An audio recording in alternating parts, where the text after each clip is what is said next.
Assalamualaikum warahmatullahi wabarakatuh. Alhamdulillah wassalatu wassalamu ala rasulillah, amma ba'du.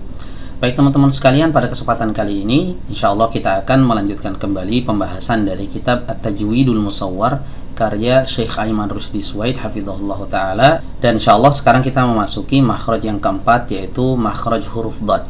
Ya, makhrajud dhad. Dari mana keluarnya? Kita baca saja langsung. Dia keluar dari hafatul lisan ma'a ma yujawiruha minal adrasil uliya. Ya. Jadi dia keluar dari sisi lidah.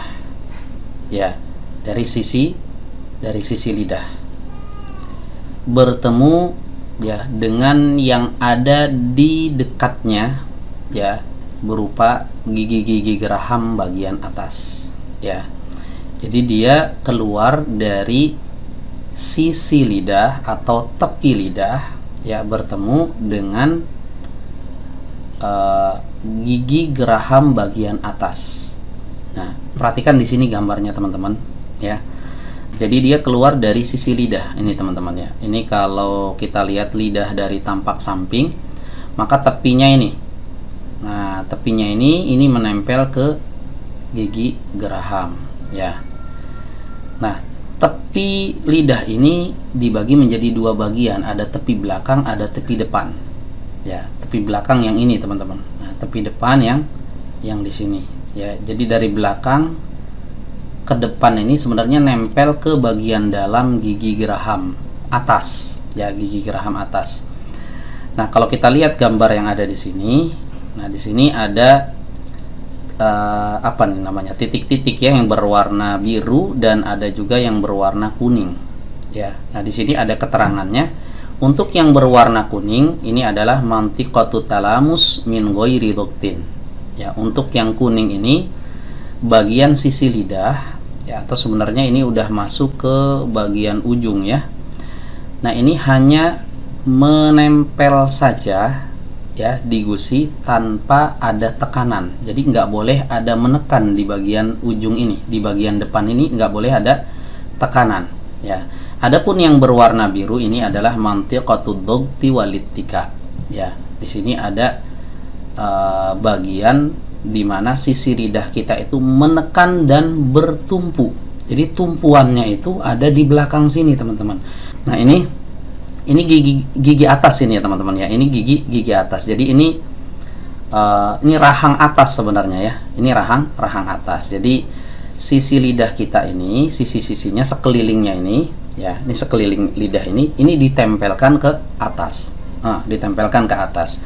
Nah, yang bagian belakang sisi ini di sini ini menekan. Adapun bagian lidah yang di depan sini, ya, ini hanya menempel saja. Tidak boleh ada tekanan di sana. Nah, untuk lebih jelasnya lagi, kita lihat gambar berikutnya. Nah, ini dia teman-teman, ya. Gambar huruf dhad ini, posisi lidah dilihat dari tampak atas, ya. Al-hayyizul ladzi tashghaluhu dhadu min hafatayil lisan, ya. Ini adalah area yang tashghaluhu dhad, ya, yang aktif pada huruf dhad, ya, dari dua sisi lidah, ya. Jadi bagian lidah yang aktif, ya, yang berperan dalam membentuk huruf dhad itu adalah bagian sisi lidah. Ini yang disebut dengan hafatul lisan, ya. Hafatul lisan ini ada dua bagian, ya. Ada bagian yang berwarna hijau, ada bagian yang berwarna kuning. Ya, kalau di sini tadi warna biru dan warna kuning, ya. Di sini warna hijau, ya. Nah, bagian ini yang terpakai ini teman-teman. Jadi ini nggak apa namanya, nggak ada hubungannya, nggak ada kaitannya dengan tengah lidah, dengan pangkal lidah, ya, dengan bagian atas ini nggak ada hubungannya. Jadi huruf dhad itu kaitannya dengan sisi-sisi lidah atau pinggiran lidah. Jadi ini kalau ini lidah, pinggirannya ini. Nah, ini pinggirannya kelihatan ya teman-teman, ya. Nah, ini pinggirannya. Nah, disitulah bagian lidah yang berperan dalam membentuk makhraj huruf dhad, ya. dalam membentuk huruf dot ya. Nah, yang berwarna hijau ini disebut aqsal hafah ya, yang di sini ya bagian penghabisannya ini, penghabisan yang warna hijau ini atau startnya warna kuning ini, nah ini disebut dengan adnal hafah ya. Aqsal hafah itu artinya sisi terjauh.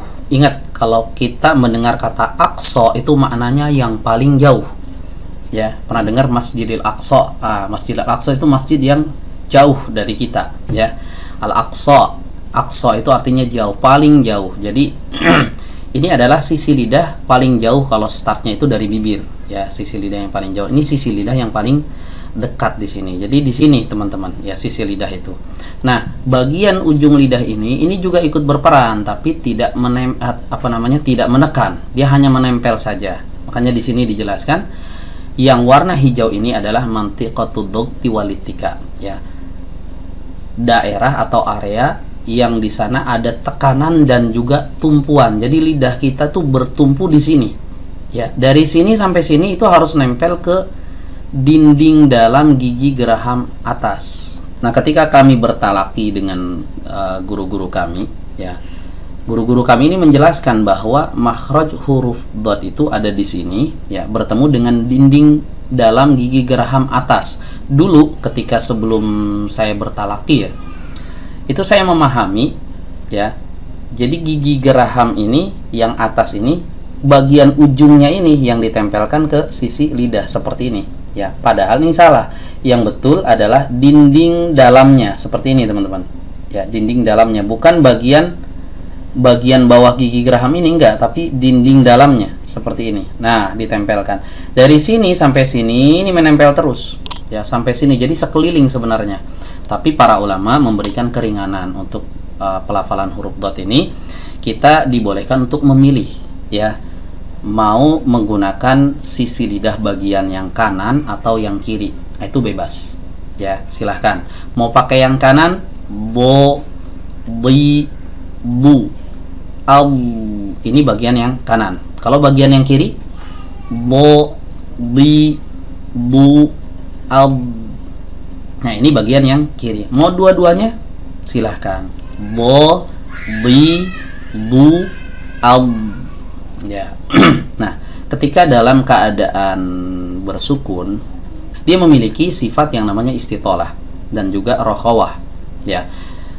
Makanya suaranya itu harus mengalir teman-teman ketika dia dalam keadaan sukun, apalagi ketika tasydid. Ya. Nah, banyak diantara kita ketika mengucapkan huruf dot sukun, ya, atau tasydid, ini malah tidak ada aliran suara ya. Nah, ini menggugurkan sifat rokhawahnya, padahal dia punya sifat rokhawah. Al, mengalir. Il, ul, walawwalin, walawwalin. Nah, ketika kita masuk ke huruf dot ya, pokoknya bagian yang dijadikan tumpuan ini bagian belakang. Walau, nah menekannya di sini ya, menekannya di belakang, bukan di depan. Walau walin, ini jadi huruf dha nanti, to yang ada titiknya. Nah, kalau kita jadikan ujung lidah ini sebagai tumpuan, maka nanti akan berpindah makhraj menjadi huruf dha, to yang ada titiknya. Nah, itu perbedaannya antara to dan juga dha dan juga huruf dot ya. Perbedaannya ada di makhraj. Ya, perbedaan ada di makhraj. Kemudian huruf dot ini memiliki sifat istitolah, memanjang ya, dari sini sampai ke sini ya, memanjang dia. Nah, itu kira-kira pembahasan ringkas terkait makhraj huruf dot. Untuk detailnya insya Allah nanti kita akan bahas lebih lanjut di pembahasan sifatul huruf. Ya, intinya di sini yang perlu teman-teman ketahui ya, ketika misalnya ditanya dari mana huruf dot ini keluar, maka teman-teman udah bisa menjawabnya. Dia keluar dari sisi lidah ya, dari sisi lidah. Kalau dikatakan sisi berarti pinggir ya, mau kanan mau kiri silahkan, bertemu dengan apa? Dinding dalam gigi geraham atas ya. Sisi lidah bertemu dengan dinding dalam gigi geraham atas ya. Ini yang ditekan, bagian depan ini yang menempel saja dan tidak ditekan juga tidak dijadikan sebagai tumpuan. Demikian yang bisa disampaikan. Wassallallahu ala nabiyyina Muhammadin wa ala alihi wa sahbihi wasallam walhamdulillahi rabbil alamin. Wassalamualaikum warahmatullahi wabarakatuh.